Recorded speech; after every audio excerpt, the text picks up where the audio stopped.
How's it going, everyone? This is installment 19 of the Let's Consider Luke series, and my intent is to make it the last. And I was just working on it for some time earlier because I really want to not put this to bed, but just be done with this little leg of the journey, because I have so many other things right now in the works, projects I'm finishing, ones that I really want to get finished, and ones I want to get back to, most specifically having to do with geography and of course language. This series, of course, Luke, was really precipitated by the fact that I decided to just go through Luke and just take some notes, where I was noticing it differing. And at that time, it was just from Matthew. And of course, I had said a number of times that the reason I was using Matthew as the rule was because out of the 4 canonized Gospels, Matthew just had the most harmony with the Old Testament. And that's sort of relatively true.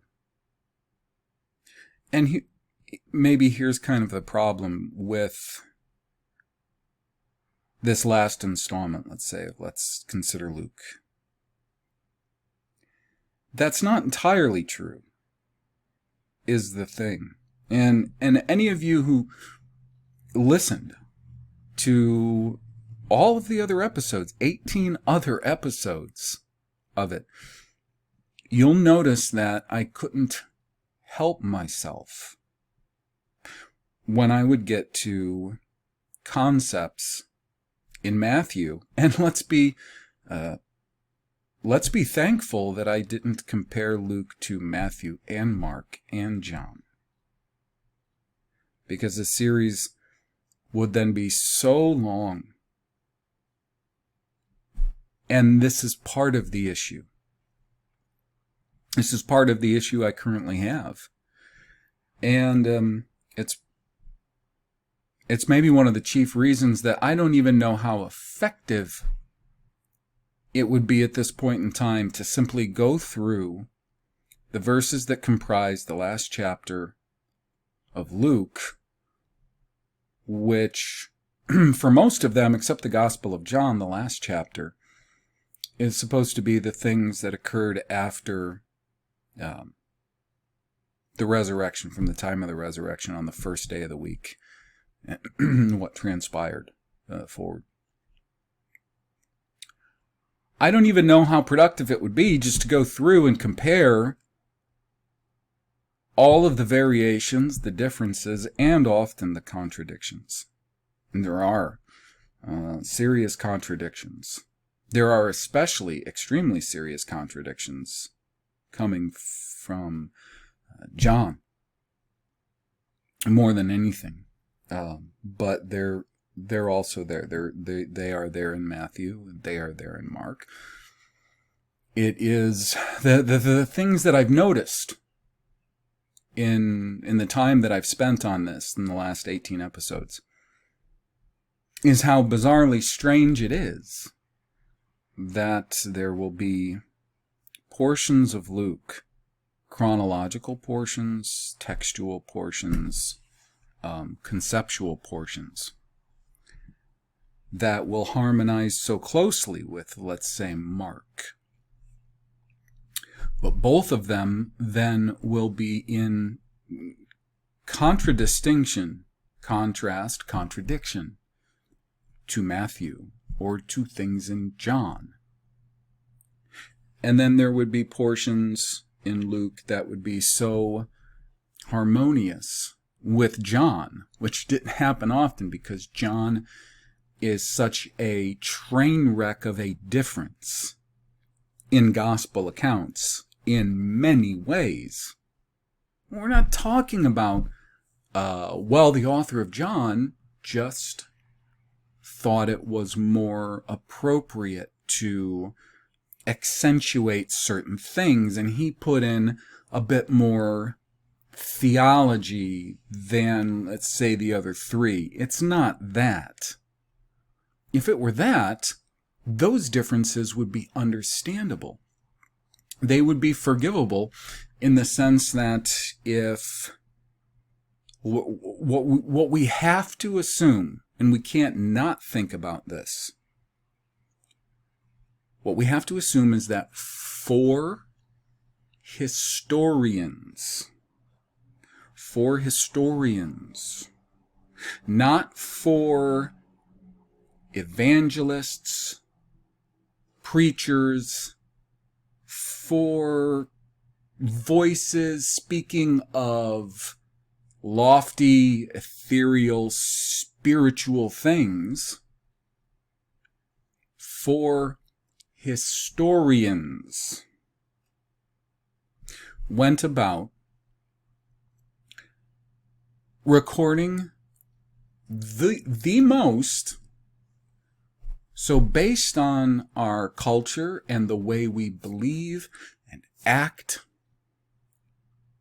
the most important thing that ever happened in history, and I'm not saying that it is, I'm saying that's what it is treated as. The most important thing that ever happened from the time of creation and man on the earth to our present day. So that's important, right? It's really important. It's more important. It's more important than anything else that, let's say, even in the last century, we've found very worthy of serious criticism, dissection, argumentation. Because the truth is so important.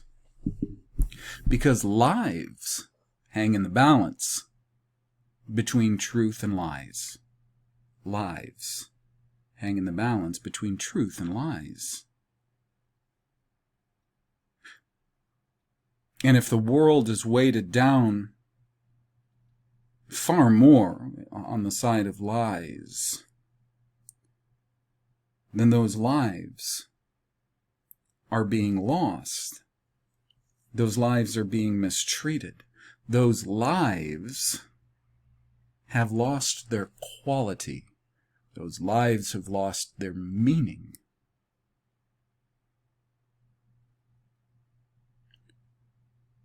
So, the importance of distinguishing, without doubt, the difference between truth and lies can't be understated.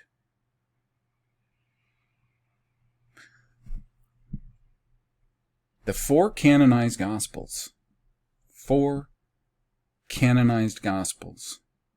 were purportedly written by 4 historians.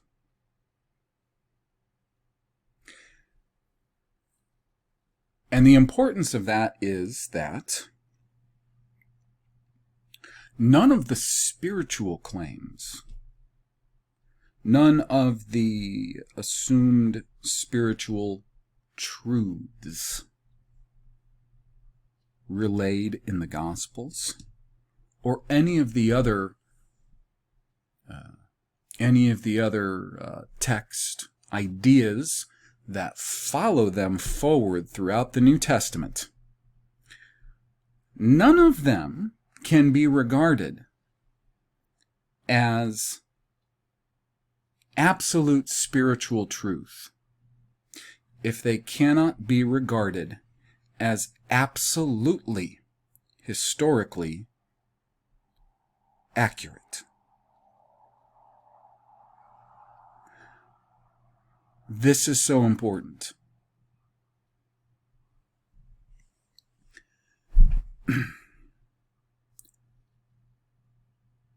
If, say, a group of people are living lives and affecting those around them, they're affecting the world based on historical lies. This is a problem that is so serious that there are, let's take, for example, the Mormons, and I'm not bringing them up to necessarily call them out in distinction from Christianity at large. And not just Christianity at large, a lot of religions. Because when you look into the foundations of all of these religions, you keep going back to a character that we have serious... And what do people do? If someone is, let's say they're a Christian critic of Muhammad. Let's say they're a Christian critic of Siddhartha. You name any religion that was essentially that's founded on the teachings, or more appropriately, the actions of a man or men. And of course, you know, that's why I bring up Mormons, because of the two most important foundational figures, Smith and Young. What the critics will do is they will go after what are the purported historical facts.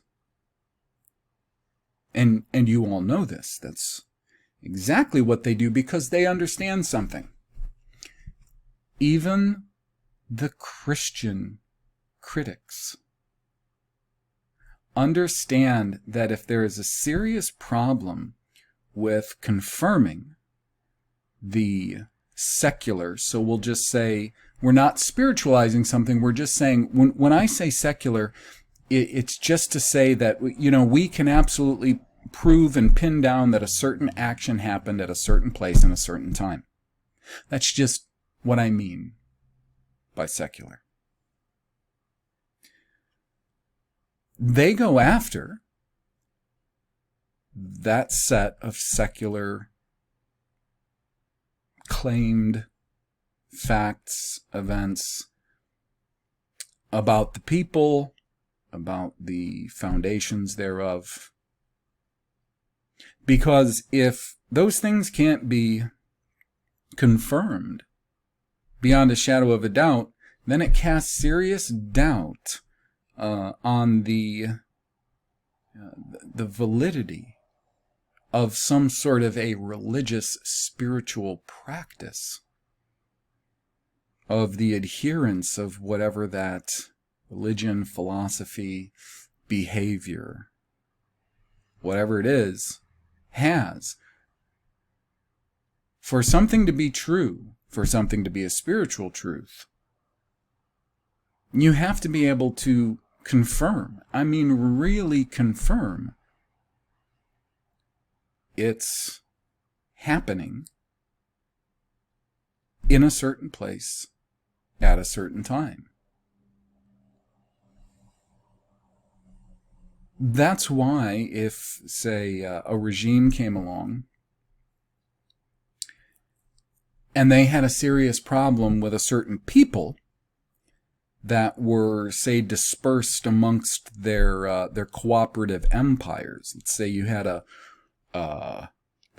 number of kings sitting on a number of thrones in cooperative, countries, reigns, and you had a group of people, and they were so attached to their history because of what it represented as far as facts, what covenants their history had in it that represented reality and facts.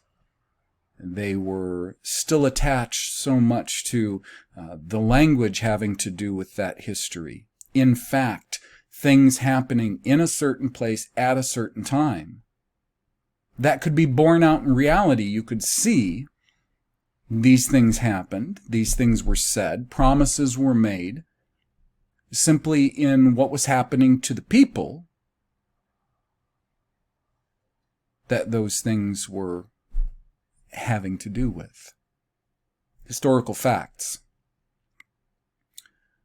If a regime existed that saw that as a serious problem, they might, for one thing, be prompted to entirely change everything about not only time and what happened, but where it happened. Time and place are they're undividable. If something happened in time, it happened in time at a place. All has to be very well defined. The people or individuals, the place, the time. So, because you need these things to have a secular reality, you have to be able to confirm them somehow.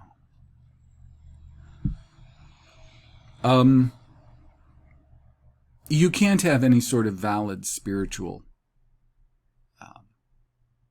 reality without a valid secular reality. These things happened as per this. It can be absolutely, beyond argument, validated. Okay? That's really important. So the issue here then is, and this is why it's probably really good, that I didn't compare Luke to John and Mark, as well as Matthew. There were enough problems between Luke and Matthew. Because you can't come away from reading these four Gospels. You can't come away just from reading those four Gospels. Forget about the extra purported historical commentary on them, Josephus, Eusebius, so on and so forth, which I don't see as helping the case either. But just those four canonized Gospels. You can't come away from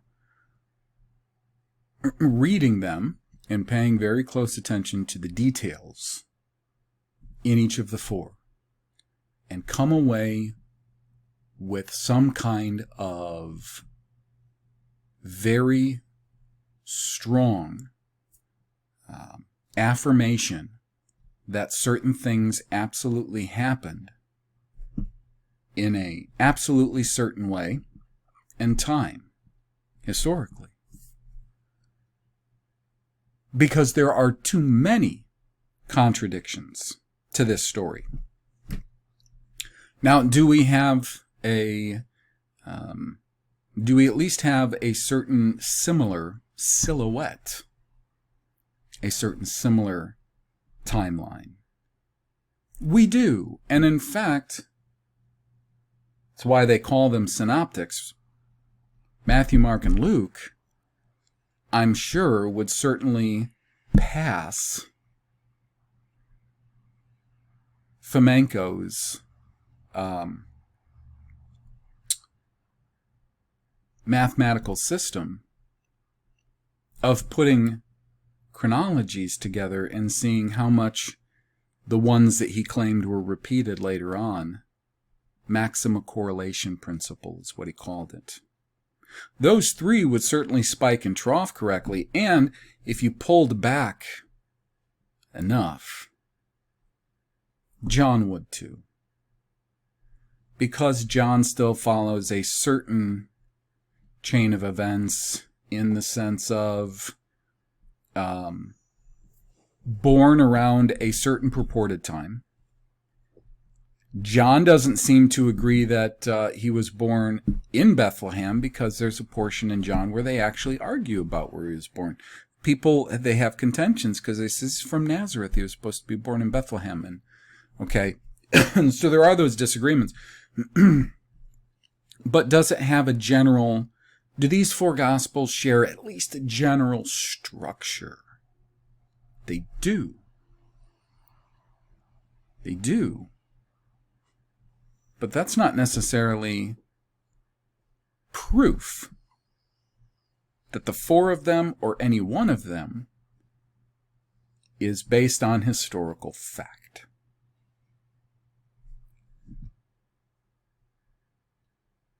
What's extremely telling is right now I'm editing a translation being made by someone I know of Wilhelm Kemmeyer's The Falsification of the History of Early Christianity. And in this, Kemmeyer doesn't just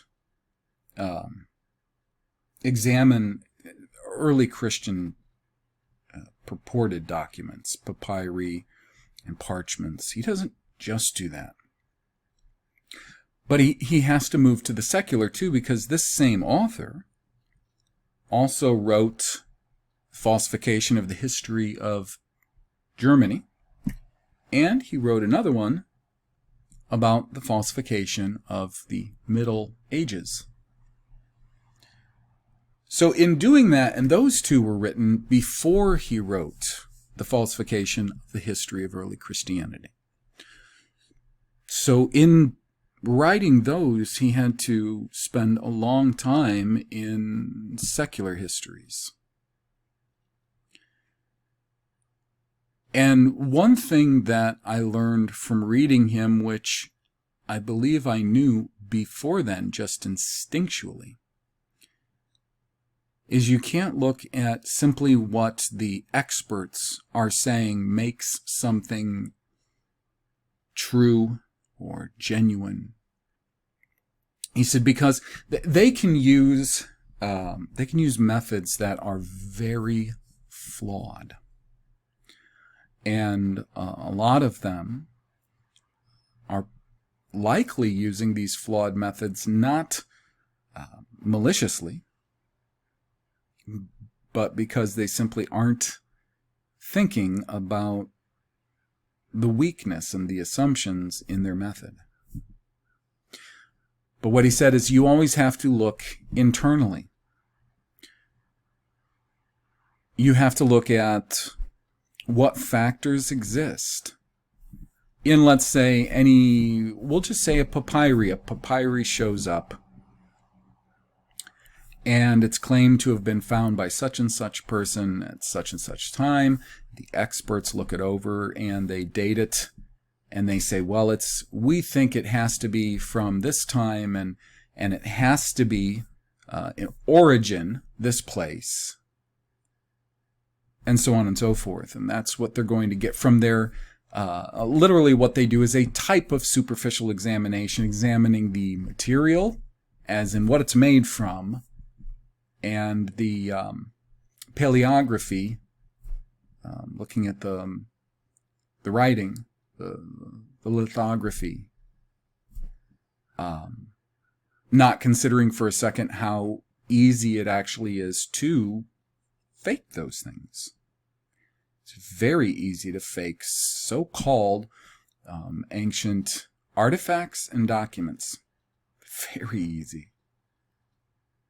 In fact, there's videos you can probably find really simple. Do a search where some people who they don't do this with papyri and parchment and things like that, because there's just no way. It would threaten to start unraveling the whole system that they've been building for a few hundred years now. But like those South American dinosaur stones, those round stones, I remember watching one video where a girl showed exactly how they could fake that these stones were quite old. You have to look internally. You've got to look at so many factors concerning the document itself, the sources that say that they found it, who they claim wrote it, and how much sense does it make that they would have written it or made the mistakes they made, and so on and so forth. You have to look at all of these internal factors. That's the only intelligent way you're going to come to the conclusion of whether these things can be relied upon or not. And of course, those are precisely the methods that we aren't taught to rely on. Well, there you have a problem with the four Gospels. Do they have a similar form? Yeah, they have a similar form. But so do a number of secular histories. That when you start looking at the dynamics of peoples today and what has transpired and where we're at, even though these secular histories, that we're not talking about Bible per se, even though they're so interwoven by now, claims from the New Testament and claims of the establishment concerning agreed upon history, they're so interwoven by now. I guess you can't have the one without the other, but well, let's just say we're going to approach this like it's been approached since this whole thing started centuries ago.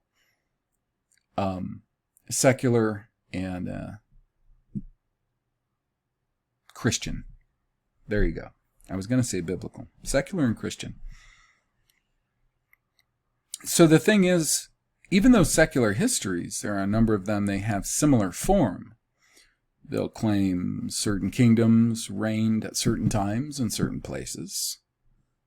And the problem is, and you can see this simply if you watch some of the videos from New Earth Channel, Survivors of Atlantis, those videos, or read Fomenko, or read Scott, or read Illig, or Nemitz.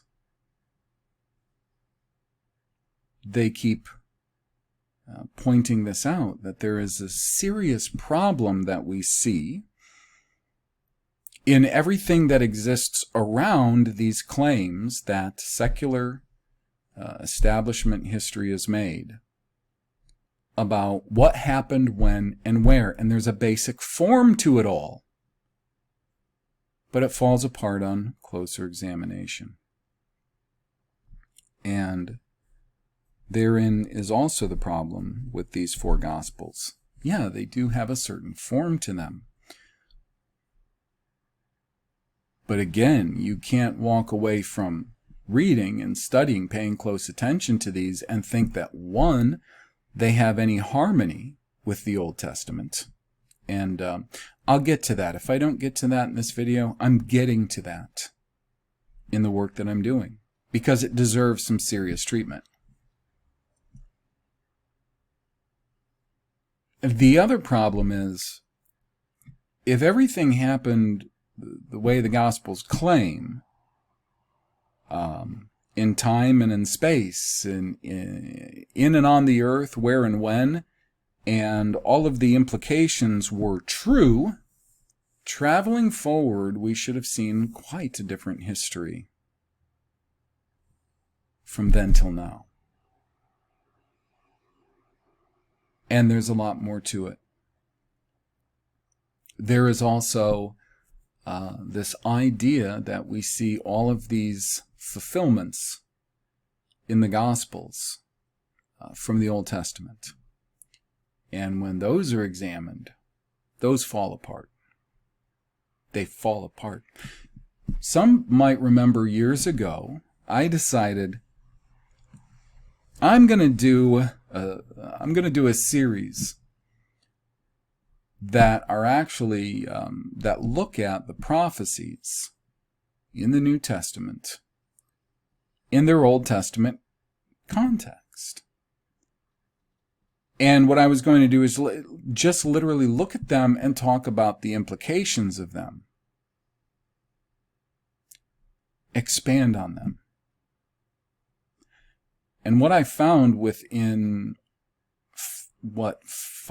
maybe five episodes of that I was so distraught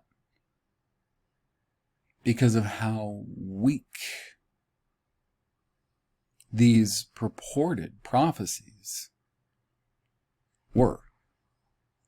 So the Gospels make a lot of claims of prophecy. This prophecy applied, and that prophecy applied, and that prophecy applied, and all of these things. I mean, Jesus fulfilled this and this and this and this and this and this and this and this and this, and that's exactly what I went on. That was the assumption that I ran with when I started doing that. The problem is I found over and over and over again how weak they were. If they were really meant to apply to this Jesus of Nazareth, all these Old Testament prophecies that are in the Gospels, forget about any that are brought up in, Acts forward, just the Gospels, are so weak that I had to stop doing it. I stopped because it was depressing. And I think I made a serious mistake because I just stopped thinking about it. I kind of just brushed it under the rug and didn't pay any attention to it anymore. And that was a serious mistake on my part years ago. And I think that act of mine has had some very real serious implications on the work that I've done from there to now. I've said in other videos, we all have to be very careful about what we do if we're following the desires of our own heart instead of following after what we can prove, usually through a lot of work and a lot of pain and a lot of sacrifice. We can't just go find people on YouTube and blogging and eat of their fruit and think we've done any work and be satisfied. We all have to give, and we all have to make it hurt to a degree. Maybe this is one of the biggest problems with the child state that we live in today, the dependent state. So, if we're not willing to find out and determine, is it my desire or is it a fact? A fact that I can prove somehow to a degree that I'm very satisfied that I'm looking at something that has a hell of a lot of foundation and basis in fact. If you haven't done that or participated in doing that in some way, you're irresponsible and you're simply following what you want. Because it feels good. It feels good. Hollywood does not make movies for the purpose of making us feel bad. Television producers do not produce television shows simply with the purpose in mind to make us feel bad. Even when they all become entirely agenda-driven, as they have become, they still make sure that there's this element of feeling good, whether it's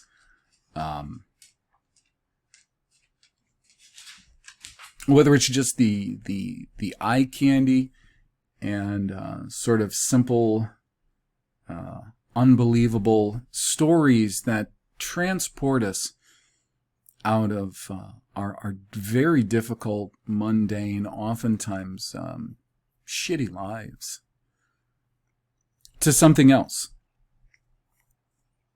It soothes us. It soothes us. And so we keep coming back.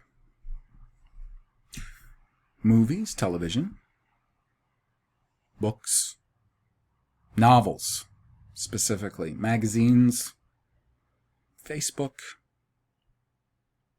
church. Listen, everybody out there,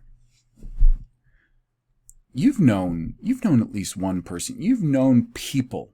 In fact, probably the majority of the people that you've met at church, whether they admit this or not, but you've probably known a number of people that have admitted this. They go to church, whether it's they just go once on Sunday morning, or if they go Sunday morning, Sunday evening for those that have the evening, or Wednesday. When I was little, it was like a standard thing. It would be Sunday morning, then there would be Sunday evening song service with a few Bible verses woven in, maybe a short message. Wednesday, more of a teaching night, Anyways, they go to church because of how it makes them feel.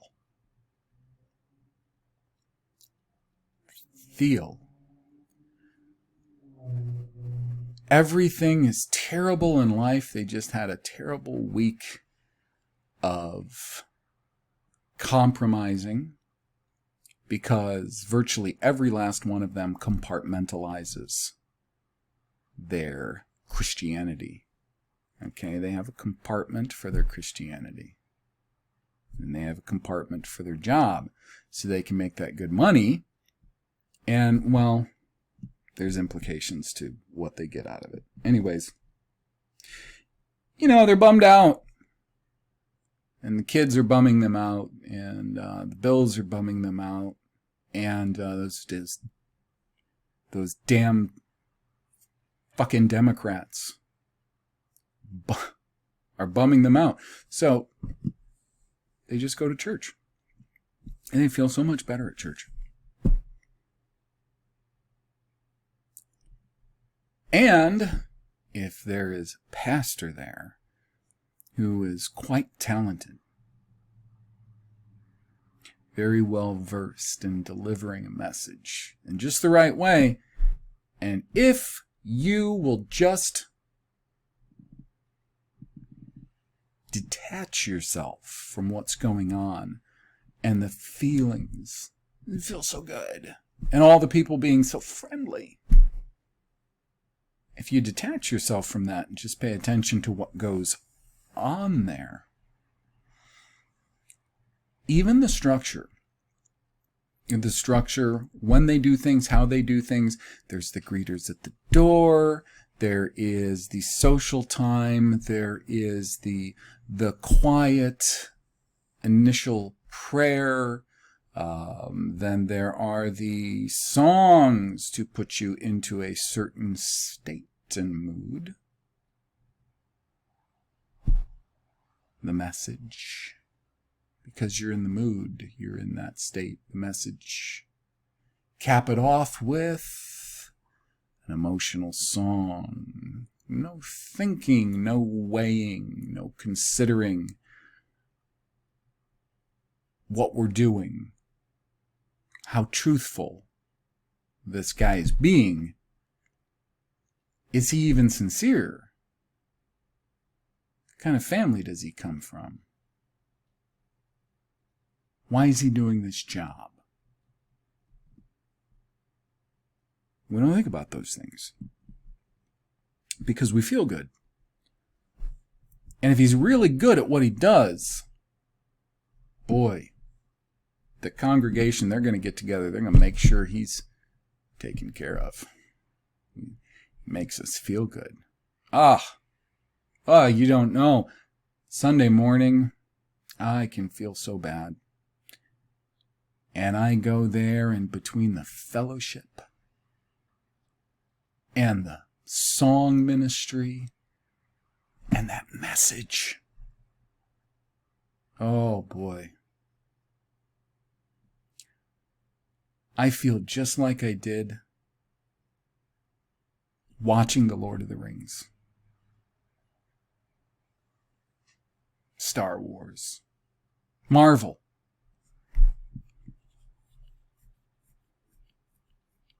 The Office.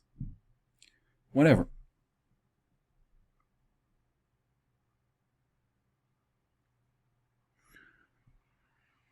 I think most people out there aren't the great majority. They're not doing their due diligence to determine whether these things be true or not. 4 accounts that can't agree. And when you consider the importance of that person and those events to history from that point to today, those four accounts that had to be written by historians about secular historical events in a time, in a place, about certain specific people. Those 4 accounts, they should be so tight. They should be so tight, even if they were just dovetail.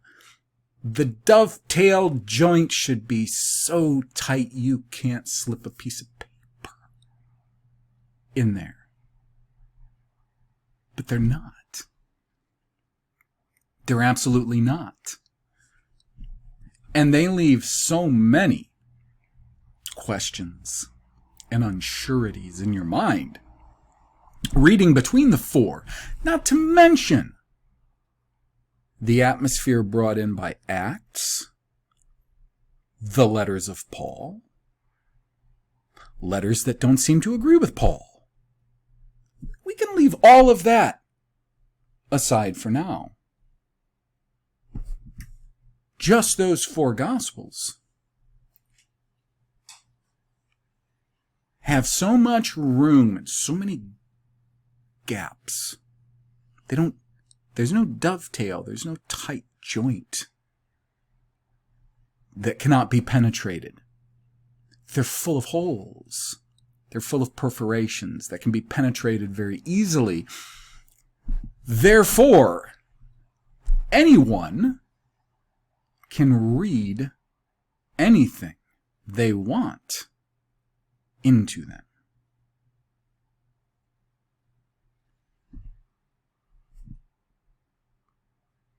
Now,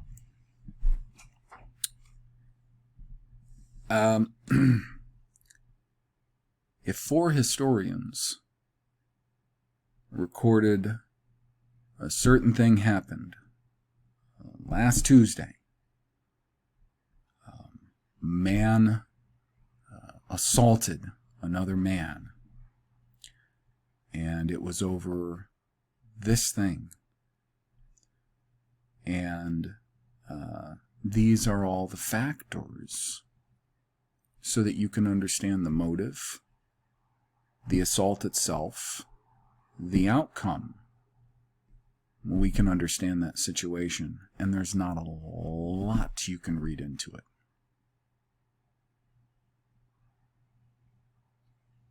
If everything is covered very succinctly and accurately. If 4 historians recorded this event that had a basic form to it, And the problem is, well, one said that one man attacked another man in the morning. The other one said one man attacked another man in the afternoon. The next one said that it was in the morning, actually, but it was, in fact, it was two men that attacked one man. And the last one still said it was in the morning, and he went back to the first one, which was one man and another man, but he said all they did was have an argument.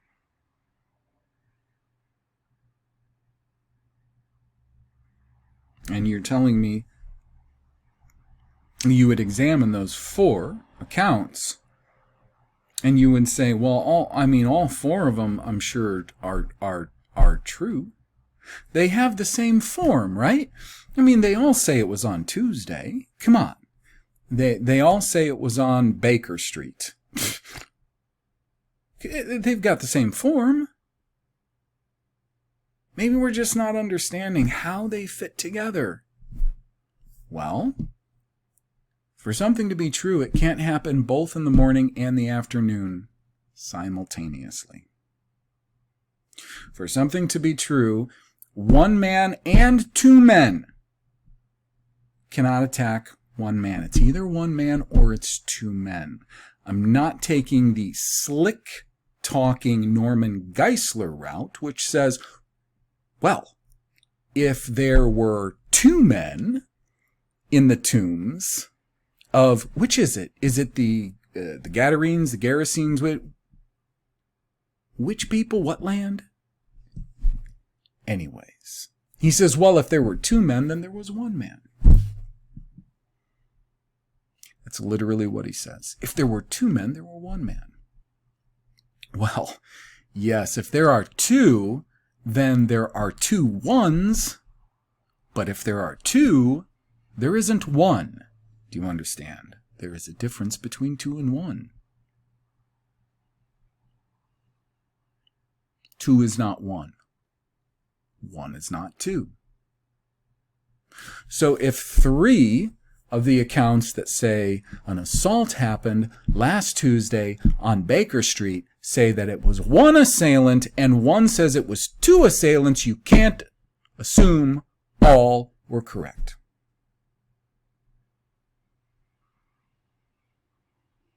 If 3 said that it was an attack, a physical attack, and 1 says it was an argument, all can't be correct. And you could look at the fact that there's about 4 details in that story that are completely out of whack, and you look at that and you say, what are we supposed to conclude from that? Are we supposed to conclude that this did happen and not in the way that they're saying it happened? Or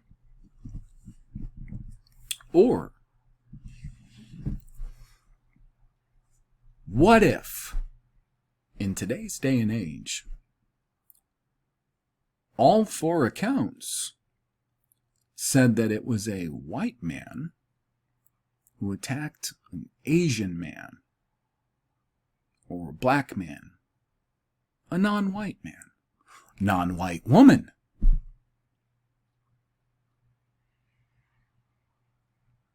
If that was one of the factors in the 4 purported historical accounts, then you might look at it and you might say, boy, given what I know that this regime has been trying to accomplish for some time, I think I am justified in saying that I don't even know that this incident happened at all. If we can see, I think, at least strong proof that a regime is trying to accomplish an agenda with one or more narratives that works very, very much in their favor. I think we have every justification for questioning whether or not those events in question, and right now I'm not going to beat around the bush, would say the Gospels ever even happened. If we can see that there was enough of a strong reason for someone to make them up, because we see enough problems, enough disparities between the four. And keep something in mind. The disparities or the problems, the inconsistencies we see between the four, those are the same sorts of inconsistencies that are used in, we'll say, non-Christian establishment histories. They do not have two very separate, very, let's say, divided by time and place accounts of the same things that match up. Some aspects will match up, but many of them won't. And this is really important, and this is something that Kemmeyer brings up. There's two things you can't have when you're perpetrating a historical fraud. You can't have these purported sources be in complete disagreement with one another in time and space particulars. Because then somebody's going to look at it and it's going to be just so obvious. This is, one of these is very obviously a lie. And now we have to look at this other, and we have to start asking ourselves about this other. How can we actually prove that this isn't a complete lie too? That's out of the question. But what's also out of the question, you can't have two or more that very, very well agree with one another. That's out of the question. You can't have that. Now, this isn't necessarily Kemmeyer. This is my own commentary. Once you have two or more sources that have such a tight dovetail in facts. Remember, this doesn't have to just be two historians that are writing the same exact lines in the same exact ways, using the same exact words and verbiage. It doesn't have to be that, but it has to be such that the purported facts have to dovetail so tightly and harmoniously that you don't see contradiction. You may see contrast simply in what one author wants to tell you about that the other one didn't. And we're okay with that. If one of the, let's say one of the historians, for right now we'll call them reporters, but that's what a historian is. They're supposed to be reporters, okay? Let's say one of the reporters decided to tell you that the attacker had just come from an event that they were at. They just came from their grand Ku Klux Klan rally, okay? And the other reporter didn't tell you that. Well, you wouldn't think that the one or the other was a lie. Okay, the one is just augmenting an agenda more than the other, but the two dovetail together. It's just that the one didn't tell you that. If the one tells you that the attacker came from his big Ku Klux Klan rally, and the other one tells you that he arrived in a late model Buick, well, they're not contradicting one another. They're just telling different aspects of the story, and that's what I mean. They can dovetail together. But these accounts, these purported historical accounts, don't have that dovetailing. They actually have contradictory so-called facts. That's very important if you want to keep up a fraudulent history. You can't have a harmonious dovetail. You can't have two accounts agree seamlessly. without contradiction and without contention. Absolutely not. Absolutely not. Because once you do, then you establish a sort of objective rule that you can start criticizing everything else on. You can start criticizing those documents or those sources in and of themselves. If you had two that had that perfect, harmonious, dovetailing agreement between them, that's a huge no-no. That's maybe a far worse no-no than the first one, where they so disagree in so many insane ways that they're just caught out immediately. The problem is, with the second one, that's going to lead to far more questions about far more other sources. So you need to have a certain amount of contradiction, but you have to have a certain amount of harmony. But the whole point to not having that perfect harmonious dovetailing is that, for one thing, you do have that rule. And the second thing is, if you put together all of these documents which disagree in a number of ways, but they agree in enough ways to where they all feel very much that they're talking about the same things, but there's so much disagreement about these. Where was the sermon? Was it on a mount or a plain? Now that one just sticks out in my mind so much. But of course there were other problems. There were chronological problems that I pointed out all along the way here. There were very serious chronological problems, in fact. You could have people, and they have, argue endlessly about these things. Create all these denominations over these things. They're perfect.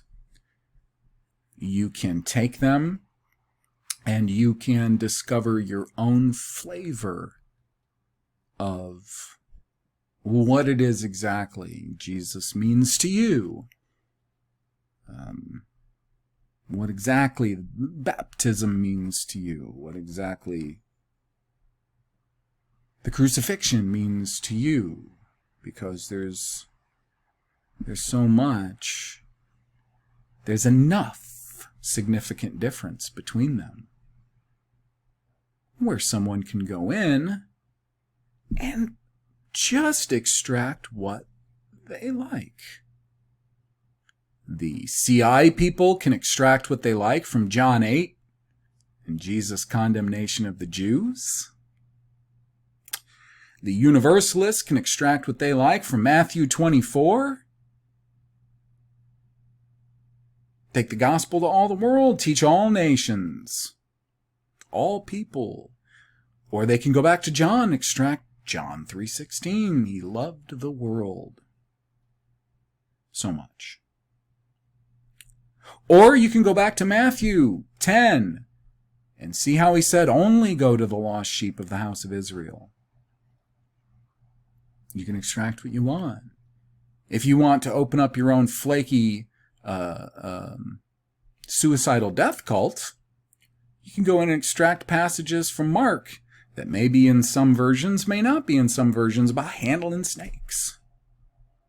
Being bitten by snakes. Bitten by snakes and recover. And if the guy's handling a snake, he gets bit and he doesn't recover, he was not spiritual enough. It's a fucking insanity. Because you can get whatever you want out of it. And you know you can. Don't sit there and lie to me. Don't lie to yourself. You can find whatever it is you're after in those Gospels. Because of the way they're written, because of the contradictions that occur between some, and because of the harmonies that occur in some. Just sharing a basic form like they do, I have to tell you, that's meaningless. You could And I tried to illustrate this with the story about the man attacks another man on last Tuesday on Baker Street. That's a certain form to that. And you could have a certain form to the life of the attacker or the life of the purported victim. And they could have certain forms to them, but they could be complete bullshit. Not true. All four of them could have a basic form to it, and they could all be not true. They could all be partly true. The four of these Gospels, they could all have a certain amount of truth. But which one? Which one? And there was the problem. I started out with something that I think actually a lot of people probably would agree with. When I said I was using Matthew as a rule, because it was the most harmonious with Old Testament scriptures. I think a huge amount of people would agree with that. The problem was, I had to restrain myself as I was going through this from attacking Matthew. And you guys know I did multiple times. I could not address these things. You look at Matthew's Sermon on the Mount, and there are serious issues with what Jesus is teaching in Matthew 5 through 7. Not the whole thing, of course not. A lot of it is very harmonious with the Old Testament. A lot of Luke's Sermon on the Plain is harmonious with Matthew's Sermon on the Mount. But there are portions and points in the Sermon on the Mount that are absolutely not harmonious. Not only with the so-called Old Testament scriptures, but with themselves.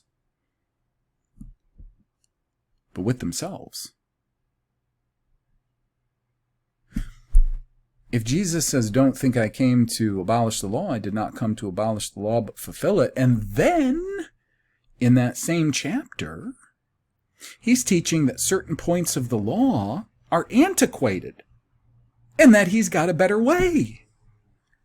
In the same chapter.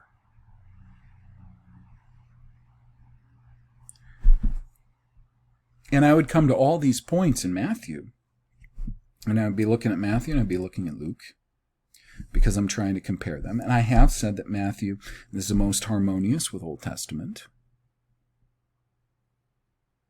It still seems to be maybe a running tie between Matthew and Mark. But Matthew does seem to be. Yet here I am seeing over and over and over again this Jesus saying and doing things that are really contradictory to the Old Testament. I mean, even Matthew 24, the huge prophecy, it's actually Matthew 24 and 25, and there was a so-called harmony passages in Luke to those. It's the Olivet Discord, it's called in Matthew 24 and 25. They don't follow the form of all of these prophecies that we get concerning Israel and Judah's redemption throughout time up to the latter times. It doesn't follow it. It follows some certain things a little bit here and there, but it doesn't. It diverts so much. You know, and by the time I got to the Olivet Discourse, which was even late in Luke, when I got that far into all of this, by that time I knew that there were so many points that I could and even should bring up about Matthew. If I did, it would have turned it into something entirely different. The whole series. And the problem is, I can't just get to the last chapter of Luke, which of course is the supposed to be chronicling the events of the resurrection, Jesus' interaction with his disciples, and then in Luke's case, his ascension, which is nobody else. By the way, it's not Matthew, that's not Mark, that's not John. And in John, he spends his time on the beach cooking fish and grilling Peter. That's funny how I worked those two together, huh? About how much he loved him.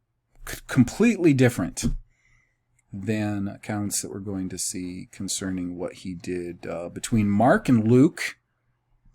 They both have a semblance of the Road to Emmaus account. In Matthew, in the other three Gospels, these women come and they find the stone is rolled away from the sepulcher. In Matthew, they come and then there's an earthquake and all kinds of amazing things, and the stone rolls away from the sepulcher with a bright glowing angel. That can't be true. If the other Gospels, like for instance John, says they came wondering, however will we get the stone away from the sepulcher? Because they were supposed to be bringing spices to embalm him, right? And then in John they said, but when they got there, it was open.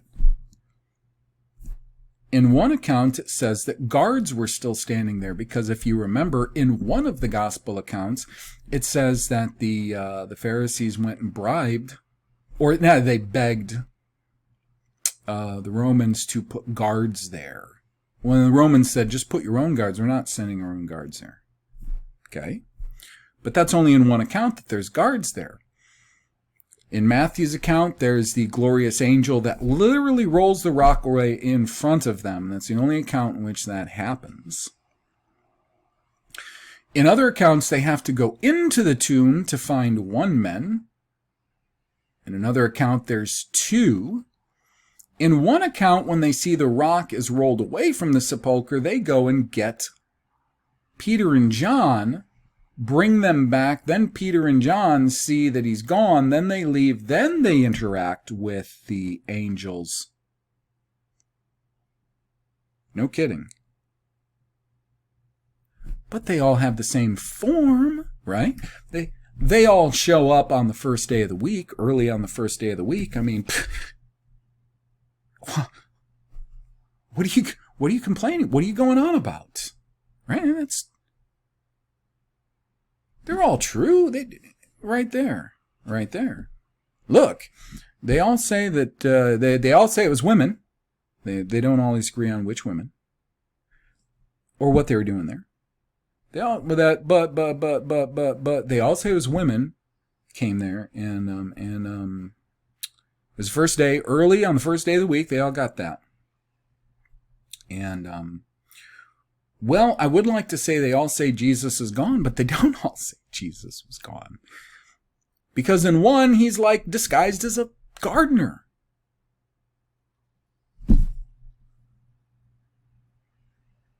In two of them, he interacts directly with this Mary Magdalene before the other disciples. In two, do you understand what I was just saying a few minutes ago? You can get whatever the hell you want to get out of these. That's the secret. That's the secret.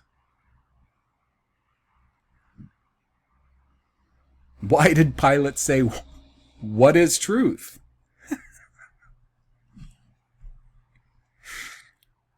In maybe two of the four Gospels, that is. So then the obvious question would follow. So John, what then is the agenda? You're saying that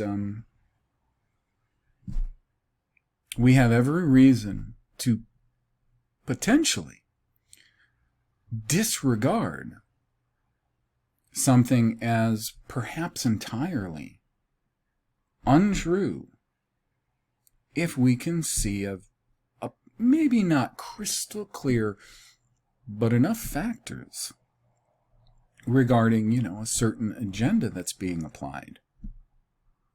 We need to look at those things. Do we have something like that? Like in the case of the 4 stories of the attack, what was the agenda? And we know what that agenda is based on the factors I told you about. Concerning those 4 fantasy stories of the man attacks man, Tuesday, Baker Street, white man attacks non-white man, so on and so forth. We know there's an agenda there. And because there's so much disagreement, we have good reason for questioning whether any of that is true. We can apply it. People use very good minds today to apply that sort of logic to false flags, all sorts of made-up stories. I'm saying, let's show some backbone here and just apply that across the board to everything, okay? So a few things off the top of my head.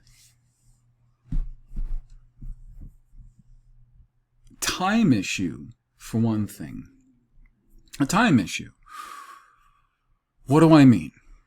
Well, what I mean is, if we follow the course of historical events from the Old Testament, where we end up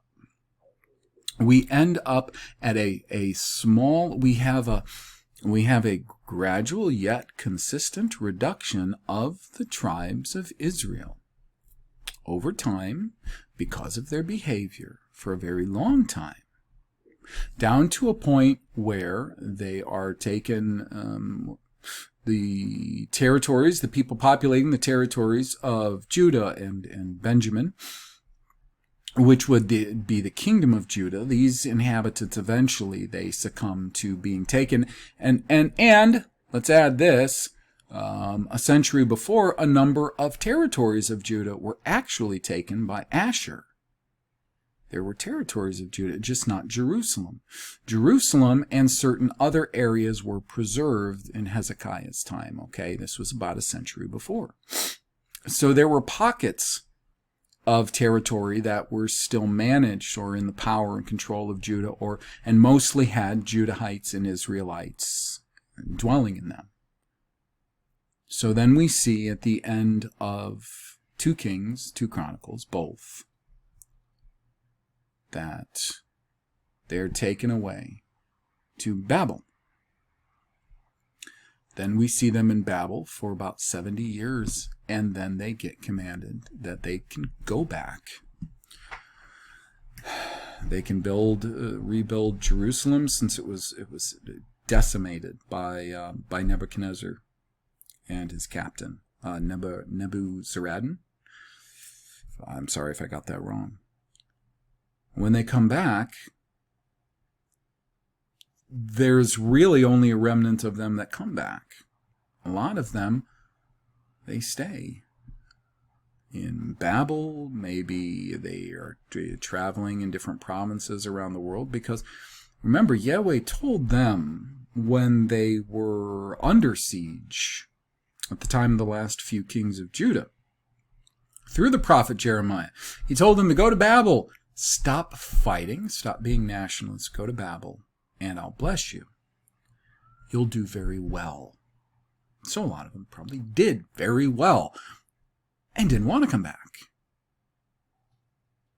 So we see this now. We see a very small portion of people that came back, and there still would have been a small portion of them that were actually left there to keep maintenance of a lot of things, because if you don't, you get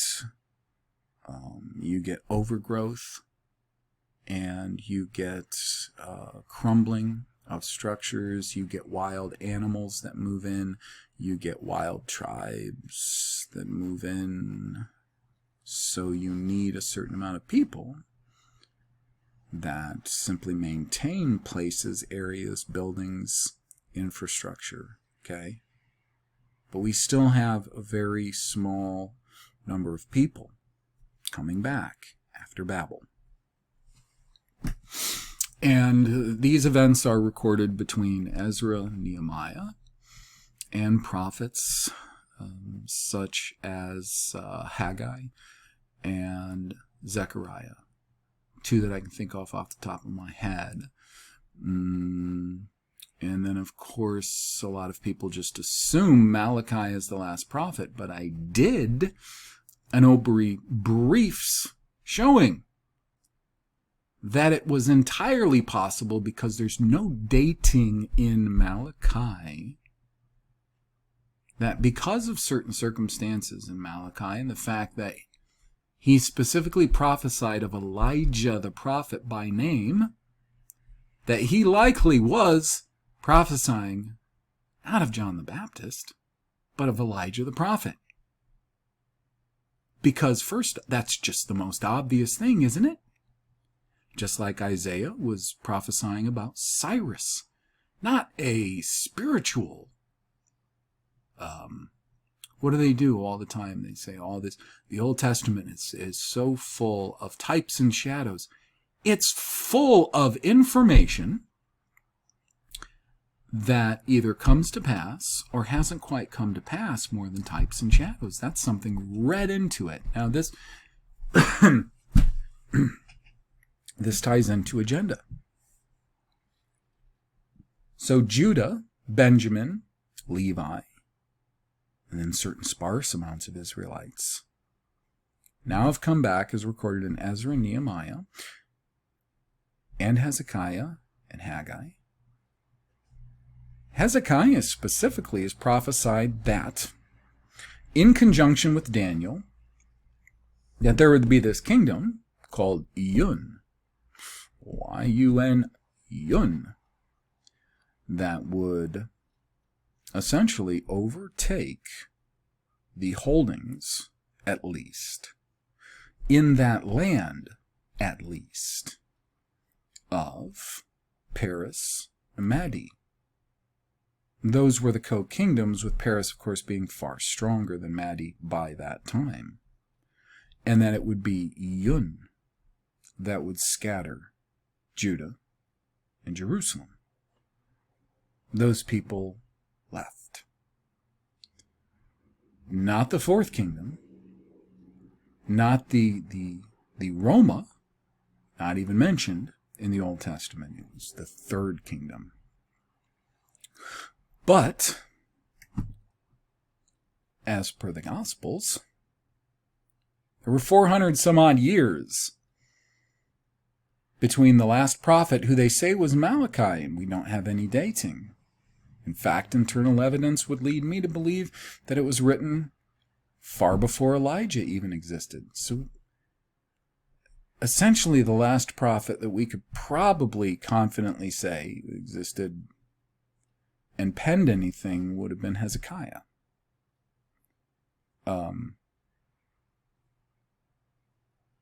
Zechariah, not Hezekiah. Sorry. Zechariah. 400 some odd years, and we have this Jesus coming during the reign of this kingdom, who they say would be the fourth kingdom in Daniel's prophecy from Daniel 2 and 7, Rome. But if you don't have that, you don't have 4 or 5 centuries. And you have not long after the remnant of Judah did come back and were allowed to stay in the land. Yun, this kingdom which started with one great king and in a sense sort of subdivided into 4 others, which is very reminiscent of what happened in the East concerning the kingdom of, I call it anything you want, I guess, the Moguls, Prester John, Tamerlane, Genghis Khan. It did subdivide into 4 or 5. They're not agreed upon. Go figure. And now some people will say, well, what about Daniel 9? What about Daniel 9? All these years prophesied on Judah were determined on Judah, the end of Daniel 9 and all that. There is serious problems, first off, in just the text of Daniel 9, this 77s. Because, here's one reason, because the 7D, the number 7D, is not the number sevens. Okay? Sevens and 70 are two different numbers, because sevens is indescript. Sevens could be 2 sevens, which is 14. It could be 3 or 4 sevens, which could be 21, 28. 70 is 10 sevens. And the problem is the way that Daniel 9, late in Daniel 9, those verses you're thinking of, is worded in a way that's very difficult to pinpoint the amount of time that's being referred to. Okay?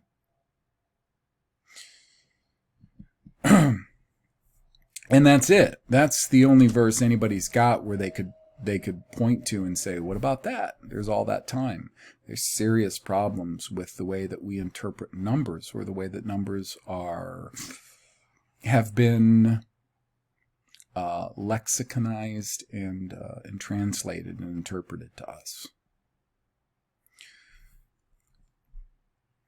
So we've got time issues. We've got a who issue as far as, was it Yun that was in power when we were scattered out of our homeland?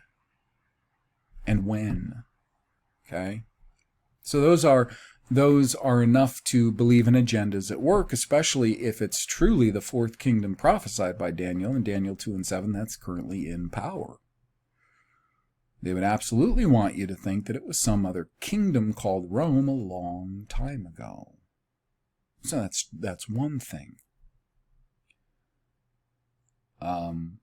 Another thing is just when you consider the big difference between a good, true, faithful Christian is, in a sense, they are a martyr, and they are a lamb, and they lie down on their back and let people walk all over them and are good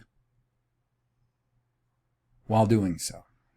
This is in total, complete distinction from what we see in the Old Testament. And no, if we are righteous and we adhere as best we possibly can to the edicts, the ways, the laws, statutes, judgments of Yahweh, no, we won't have to lay down on our backs and let whomever walk all over us while we're just being good, nice people. We won't be ruled over by anyone. That's quite a contrast. The idea of niceness, and lamb-likeness, and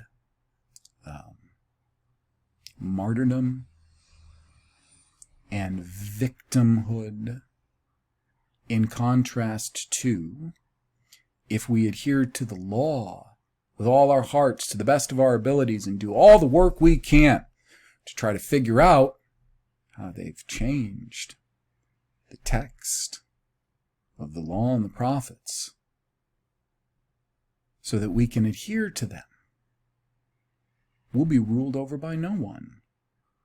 We don't have to lay down on our backs and let anyone walk all over us.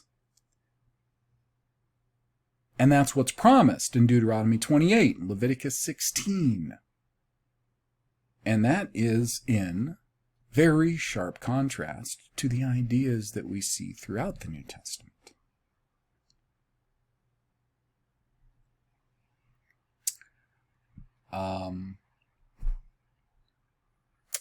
Something else. The first commandment. I am Yahweh, your Elohim. And what he goes on to say is, you will not have lesser Elohim before me. Now, do a word study on Elohim in the Old Testament. You'll find out that Elohim is not only in reference to Yahweh, And that when you look more into aliyim, oftentimes men are called aliyim. Specific laws, rules, edicts are synonymous with this idea of aliyim. And when you consider it in context in the Old Testament and in all of its uses and occurrences, you'll see that that it in fact has more to do with what, not just so much who, but what you obey and adhere to, live your life by. Okay, aliyim, you will have no lesser aliyim before me. Okay. If you think about or ask anyone about the Bible, we'll say the Bible, because the New Testament has been absolutely welded not just to the Old Testament, but atop the Old Testament in the minds of everyone. So you ask them, who is the central figure in just say, in the Bible? Will they even say, and I'll give them the pronunciation I disagree with, or multiple pronunciations I disagree with. Will they say the key character in the Bible is, of course, Yahweh or Jehovah or Yahuwah, however they pronounce that name? Or will they say Jesus? Of course. And in fact, not only is he the central character and figure in the New Testament, and everything we see taught in the New Testament, all the ideas from the New Testament that we see very subtly argued by the writings called Paul. But theologians and pastors have been teaching people to take all of that material, the bulk of the Bible being the Old Testament, take all of that material. And what you need to do, you need to take all of that material and you need to take the New Testament and you need to lay the New Testament on top of it. And you need to read that Old Testament material through the semi-opacity of the New Testament. So we're not even left with a pure Old Testament, because everything needs to be read through the lens of the New Testament. Forget the fact that even if we go on establishment timelines, most of history would have been lived without any sort of New Testament looking glass. What did those people do? This is, of course, a constant problem. Did those people go to limbo while they were waiting for Jesus to save them so they could go to heaven? This is serious. This isn't a joke. I'm not making funnies. They're serious problems that nobody really likes to deal with. And when they do, they just start guessing. Maybe they're kept in Abraham's bosom.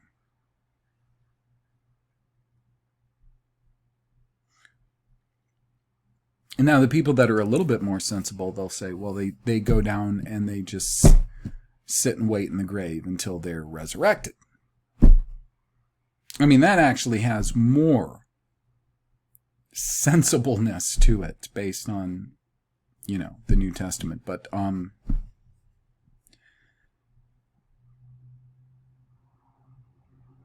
anymore, because of how much the New Testament and Jesus is considered the central figure and the central ideas.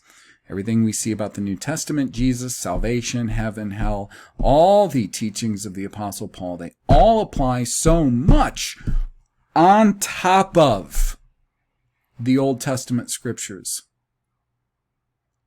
that very simple concepts that you could see in the simplest ways if you just looked at the text itself, like Sheol, simply the pit, the grave, hole in the ground, become hell, because you put the New Testament on top of it and you read that through the New Testament. Ideas like Shaitan being an adversary, simply someone at any given time that was adversarial to someone else. Shaitan now becomes the great Satan, or the devil. That's a new thing from the New Testament, the devil, because you've laid that New Testament on top of the Old Testament, and you have no proper perspective of that Old Testament anymore. And now, of course, like I mentioned, from even Matthew 5 through 7, when you look at the law, you look at points of the law, you can't look at that in any sort of a pure way anymore, because you have to lay on top of that the contradictions from the Sermon on the Mount, the odd things we see taught throughout the Gospels, and then, of course, the madness of the epistles of Paul. The sophistry of the epistles of Paul. It's hard enough trying to figure out what's what in the Old Testament because of the Masorah and how successfully they've changed so many concepts via the Masorah. And now you're going to lay on top of that all of these very new concepts in the New Testament that weren't there in the Old Testament. And that's how they teach you to look at it from the start. You see guys out on the street trying to tell people about the Bible. They're not trying to tell people about the Bible. They're trying to tell people about Jesus, and they're trying to give them Gospels of John. I am so thankful that when I first started reading the Bible for myself, not just getting it secondhand, third-hand, from, purported preachers and teachers, and then maybe my parents and other people, that when I started reading it seriously for myself, I started at Genesis. And I'll tell you something. I think that gave me a very different perspective from that point forward. Now, of course, I started at Genesis, but, looking for what are there people I can talk to? I'd like to talk to other people, or, all of a sudden you're going to run into everybody who is hitting you like crazy, like a fit prize fighter, man. They're hitting you with New Testament concepts, specifically Paul. And what started out and could have been a very reasonable, even with the Masorah and the translations made on the Masorah into English, could have still been a far more reasonable journey of intellectual discovery, was entirely hampered, entirely retarded by others forcing me to look at all of this through the New Testament. What's the old saying, right? I hate this too. They say, well, the Old Testament is the New Testament concealed, and the New Testament is the Old Testament revealed. And now by saying that, what one isn't going to do, one is never going to overlay the Old Testament on top of the New. Well, you can't do that, because the Old Testament is simply the New Testament concealed. So the New has to go on top of the Old every time, no matter which way you look at it.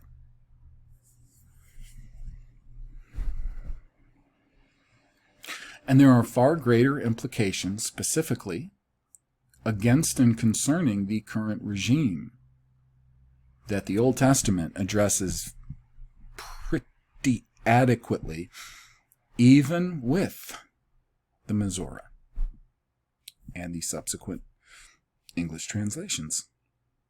You can even take a King James, and you can see that there are serious implications regarding the current regime and their hold on power,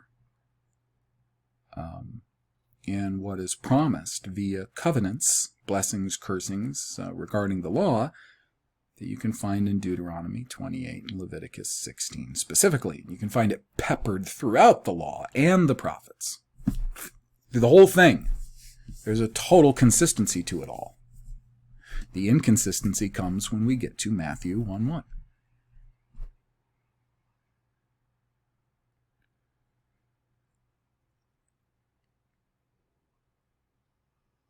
Commandment 1.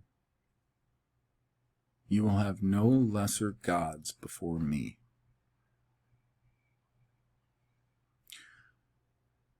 Maybe that's why they had to conceive of the Trinity. They had to turn Yahweh, which is absolutely clearly a singular being and person, into three co-equal gods, because then you wouldn't be breaking the first commandment every Sunday when you go to church and worship Jesus instead as a God, when you pray to him as a God. And then in introducing this Trinity, of course, now you can pray to the Holy Spirit as a God, whomever he is.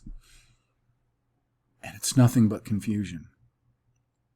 And not just confusion, it is potentially, if these purported facts of history were not facts at all, and no such thing as a Trinity existed, it is potentially utter idolatry.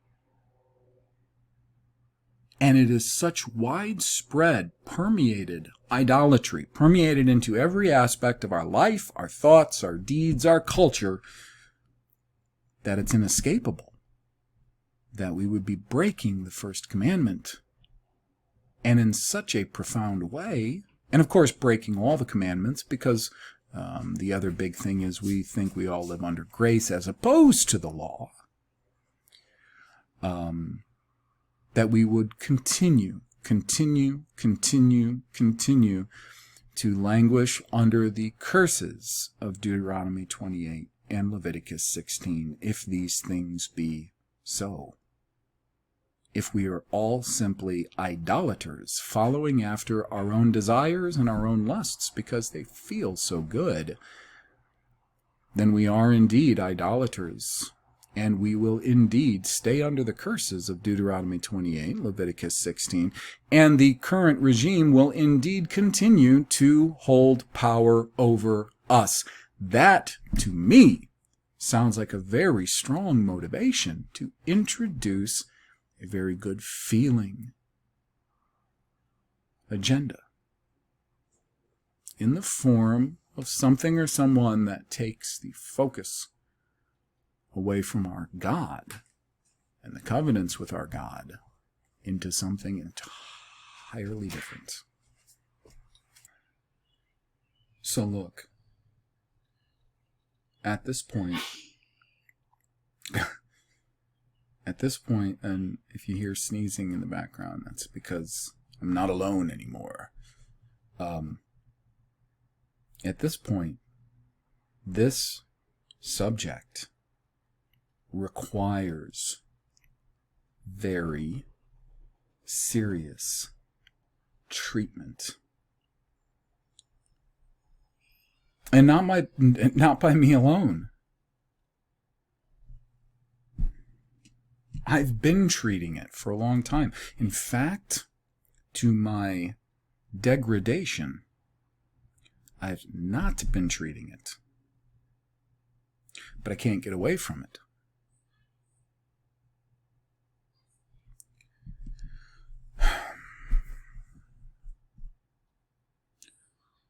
It requires treatment by everyone who can read. Can you read? Can you write? Can you speak? Can you think? Then you need to treat this. You need to put in your own time, because you need to find out about this Elohim, this God of the Scriptures, before he was so tainted by all of this content from the New Testament. You need to find out about him from the purity of looking only specifically at the law and the prophets and the writings thereof. Because I or no one else can impart to you the relationship that I've established, or the understanding I've established of him, through 4 spiritual laws, or belief, or certain spiritual paradigms that I've constructed from picking and choosing from whatever I wanted, which is what a lot of these belief systems based on the New Testament come down to.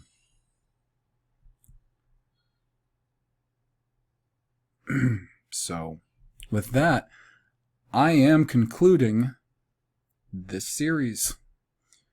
And as I said at the beginning, there's many things I've been working on. There are things that I'm going to be publishing at the OBRYproject.info website very soon, and changes I'll be making.